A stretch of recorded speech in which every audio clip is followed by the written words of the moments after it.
Si te pido que imagines a un vikingo, ¿qué ves?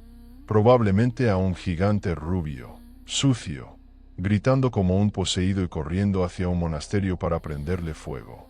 Y no te culpo, Hollywood nos ha vendido esa imagen durante décadas. Sangre, hachas y caos. Pero, ¿y si te dijera que eso es solo la mitad de la historia? ¿Y si te dijera que su arma más letal no fue el hacha, sino esta pequeña balanza? Mientras Europa temblaba de miedo rezando en latín, los vikingos estaban haciendo negocios en Bagdad y bebiendo vino en Constantinopla. Tenían un conocimiento geográfico que el resto del mundo consideraba brujería. En este vídeo aprenderás a descifrar el mapa prohibido de los vikingos, las rutas secretas que conectaron el hielo del norte con la seda de Oriente y cómo, en realidad, estos bárbaros fueron los verdaderos padres de la globalización. Prepárate, porque lo que vas a descubrir va a cambiar tu forma de ver el pasado. Vamos a ponernos en situación. Estamos en el año 850. En esta época, para un navegante anglosajón o franco, el océano Atlántico no era una carretera, era el abismo. La mayoría de los europeos sufrían de horror vacuo y marítimo. No se atrevían a perder de vista la costa porque, en su imaginación, más allá del horizonte solo había caídas al vacío o monstruos marinos tipo kraken esperando para merendárselos. Navegaban haciendo cabotaje, es decir, saltando de puerto en puerto sin dejar de ver tierra firme. Sin embargo, los vikingos se lanzaban al océano abierto, hacia Islandia, Groenlandia o a través del Báltico, con una confianza que para sus contemporáneos rozaba la locura suicida. Se adentraban en la nada gris del norte durante semanas. ¿Cómo lo hacían sin satélites? ¿Tenían un pacto con el diablo? No, tenían algo mejor, tecnología punta. Mientras otros rezaban avemarías para no perderse en la niebla, los vikingos sacaban la legendaria piedra solar, Solarstein. Durante años, los historiadores pensaron que esto era un mito de las sagas, como los dragones. Pero la ciencia moderna y hallazgos recientes, como el del naufragio de Alderney, nos han dado una bofetada de realidad. Este cristal, que suele ser espato de Islandia o calcita, tiene una propiedad óptica llamada birrefringencia. No te asustes con la palabreja. Básicamente, funciona como las gafas polarizadas de hoy en día. Incluso cuando el cielo estaba totalmente encapotado, algo muy común en el Atlántico Norte, el vikingo giraba el cristal hasta que la piedra se iluminaba o cambiaba de color, revelando la posición exacta del sol oculto tras las nubes. Era su GPS mágico. Imagina tener un iPhone con Google Maps y batería infinita mientras tus enemigos siguen intentando orientarse chupándose el dedo y levantándolo al viento. Esa era la abismal ventaja tecnológica que manejaban. Pero el software no sirve de nada sin un buen hardware. Y aquí entran los dragcars. Decir que el Landskip, el barco largo vikingo, era un buen barco es quedarse corto. Eran los Ferraris de la Edad Media, pero con la resistencia de un tanque. Utilizaban una técnica llamada clinker, donde las tablas de madera se superponían unas sobre otras, lo que hacía que el casco fuera increíblemente flexible. Si una ola gigante golpeaba un barco inglés rígido, este se partía. El barco vikingo se doblaba y fluía con el mar. Era ingeniería aeroespacial aplicada a la madera. Y tenían un secreto más, su calado. Estos barcos apenas necesitaban 1 metro de profundidad para flotar. Esto es clave. Podían cruzar el océano más violento del mundo y, sin cambiar de barco, navegar por un río de 1 metro de profundidad tierra adentro. Podían aparcar, literalmente, en la playa. Esto no solo servía para asaltar pueblos desprevenidos, sino para lo más importante, llegar a mercados remotos donde los barcos de carga tradicionales encallaban kilómetros antes. Esta capacidad de ir a cualquier parte dejó una huella física que desafía toda lógica. En Elgo, un antiguo asentamiento comercial en Suecia, los arqueólogos desenterraron algo que les dejó helados. No fue un hacha, ni un casco. Fue una pequeña estatuilla de Buda, originaria del norte de la India o del actual Pakistán, datada en el siglo VI. Piénsalo un segundo.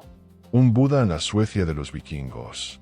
Ese pequeño objeto de bronce viajó miles y miles de kilómetros, cruzando montañas, desiertos y mares, pasando de mano en mano hasta llegar al cinturón de un comerciante nórdico. Ese Buda no llegó allí porque un vikingo saqueara un monasterio en Inglaterra. Llegó allí porque existía una red comercial tan inmensa y compleja que conectaba el hielo de Escandinavia con el calor de Asia. Pero claro, tener el mejor barco y el mejor GPS no sirve de nada si no sabes hacia dónde dirigirte para hacerte rico de verdad. Y los vikingos sabían que el verdadero dinero no estaba en las granjas de Inglaterra, sino en un lugar mucho más exótico y peligroso. Siempre nos cuentan la misma película, vikingos atacando Inglaterra, asediando París o descubriendo Islandia.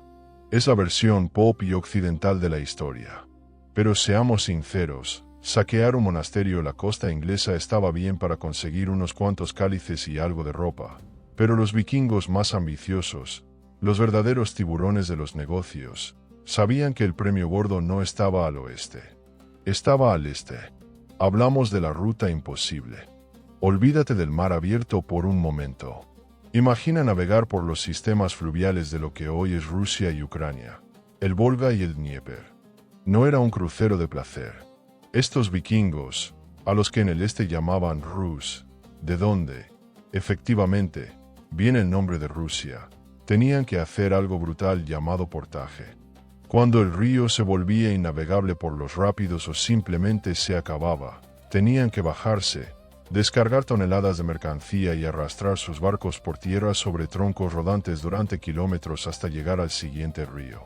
Imagínate el nivel de determinación y de fuerza bruta que hace falta para subir un barco por una colina mientras te pican los mosquitos y te vigilan tribus nómadas hostiles. Pero el esfuerzo valía la pena, porque al final de ese infierno fluvial, no se encontraban con granjas de barro y paja. Se encontraban con el califato abasí. Llegar a Bagdad o a las orillas del mar Caspio para un nórdico del siglo IX debió ser como si tú aterrizaras mañana en una ciudad futurista de Marte. Mientras Londres era poco más que un pueblo grande con calles de barro, Bagdad era la ciudad de la paz, una metrópolis circular de 1 millón de habitantes, con hospitales, bibliotecas, alumbrado y alcantarillado. Matemáticas, astronomía, seda, estaban a años luz de la Europa cristiana. Sabemos todo esto gracias a un reportero de la época, Ahmad ibn Fadlan. En el año 921, este funcionario de Bagdad se encontró cara a cara con los Rus en el río Volga. Y su crónica no tiene desperdicio, es una mezcla de fascinación y horror. Por un lado, quedó impresionado por su físico. Escribió textualmente: "Nunca he visto cuerpos tan perfectos como los suyos. Son altos como palmeras, rubios y de piel rojiza". Menciona también que iban tatuados desde la punta de los dedos hasta el cuello con figuras de árboles y símbolos verde oscuro. Hasta ahí, parecen dioses. Pero luego viene la parte escatológica. Ibn Fadlan, acostumbrado a la higiene ritual islámica, lavarse 5 veces al día, describe a los vikingos como las criaturas más sucias de Dios. Cuenta con horror cómo, por las mañanas, una esclava traía un gran cuenco con agua. El jefe se lavaba la cara, se sonaba la nariz y escupía en el agua. Y luego pasaba el cuenco al siguiente vikingo, que hacía lo mismo en la misma agua. Y así toda la fila. Un asco, sí, pero también una prueba de hermandad tribal muy fuerte. Ahora bien, ¿qué hacían allí estos gigantes tatuados y poco higiénicos? Negocios. Los árabes tenían una demanda insaciable de pieles del norte, para presumir de estatus en la corte, y de ámbar. Pero la mercancía más triste y rentable eran los esclavos, los sakaliva, eslavos, que capturaban en su camino hacia el sur. A cambio, los vikingos no querían seda ni especias para cocinar. Querían lo único que entendían como poder absoluto, el dirham de plata. El dirham era el dólar de la Edad Media. Era la divisa mundial aceptada desde España hasta la India por su altísima pureza. Y los vikingos se volvieron adictos a ella. Para que te hagas una idea de la magnitud de este comercio, en la isla sueca de Gotland y en otros yacimientos escandinavos, no se han encontrado ni 100, ni 1000, Se han desenterrado más de 100.000 monedas árabes. Es una cifra absurda. Es como si excaváramos en una aldea perdida del Amazonas y encontráramos una bóveda llena de lingotes de oro de la Reserva Federal. Acumularon tanta riqueza que cambiaron la economía de su mundo. Pero aquí viene lo curioso. A un vikingo no le importaba lo más mínimo la cara del califa que aparecía en la moneda.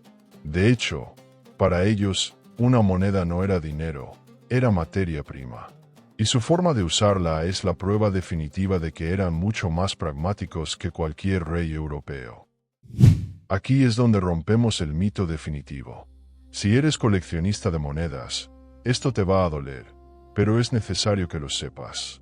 El vikingo no era un bárbaro tonto que acumulaba tesoros para dormir sobre ellos como un dragón.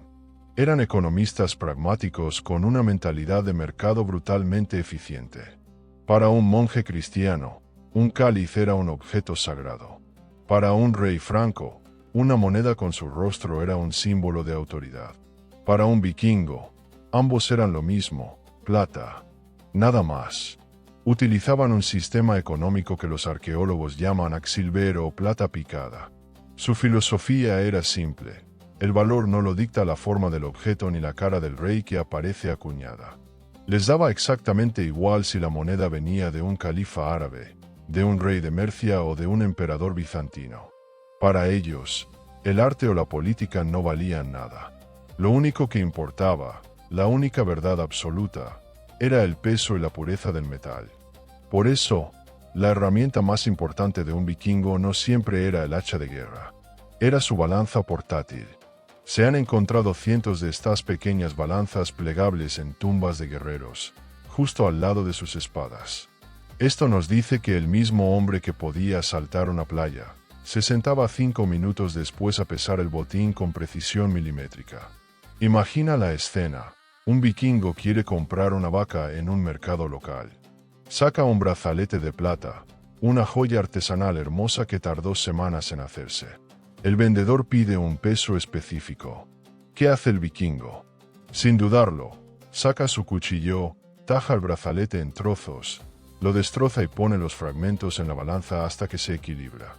Era como tener una tarjeta de débito infinita que podías recortar con tijeras.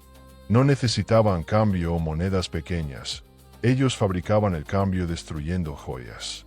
Es una mentalidad puramente funcional que choca con nuestra idea romántica del tesoro. Esta obsesión por el comercio creó algo que no existía en el norte de Europa, las primeras metrópolis comerciales. Lugares como Edeby, en la actual Alemania, o Birka, en Suecia. Olvida la idea de la aldea vikinga sucia y aislada. Edeby era la Nueva York del siglo IX. Era una zona franca internacional. Si paseabas por sus muelles de madera, no solo olías a pescado y alquitrán. Olías especias. Escuchabas 10 idiomas diferentes: frisón, sajón, eslavo, árabe, nórdico antiguo. En estas ciudades podías comprar seda china, sí, seda de China en la era vikinga, vino de los viñedos del Rin, cerámica vidriada de Oriente y piedras preciosas de la India. Los vikingos habían tejido una red que traía el lujo del mundo conocido a las frías tierras del norte. No eran simples piratas que robaban y huían. Eran los CEO de la mayor empresa de importación y exportación de la Edad Media. Controlaban las rutas, controlaban el transporte y controlaban el mercado. Claro que, como buenos empresarios de la época, tenían un plan B. Si llegaban a un pueblo y el mercado estaba cerrado, o si los precios no les gustaban, bueno, entonces sí sacaban las hachas y tomaban lo que querían gratis. Digamos que tenían una política de negociación agresiva muy particular. Pero bajo esa capa de violencia, latía el corazón de unos exploradores que, sin saberlo, estaban uniendo el mundo para siempre. Así que, la próxima vez que veas una película de vikingos y solo salgan gritando y matando, recuerda este mapa prohibido. Recuerda que esos hombres y mujeres conectaron mundos que vivían de espaldas. Fueron exploradores, comerciantes y aventureros que se atrevieron a ir más allá del horizonte conocido. No solo dejaron un rastro de sangre, dejaron un rastro de plata, de cultura y de genes que llega hasta nosotros hoy. Fueron los primeros en entender que el mundo es mucho más pequeño de lo que parece si tienes el valor de subirte a un barco y remar hacia lo desconocido. Si te ha sorprendido saber que los vikingos llegaron a Bagdad, espera a ver lo que hicieron cuando intentaron conquistar París y lo que pasó debajo de sus puentes. Pero esa historia te la cuento en este vídeo que te aparece aquí en pantalla. Haz clic ahora y nos vemos en el pasado.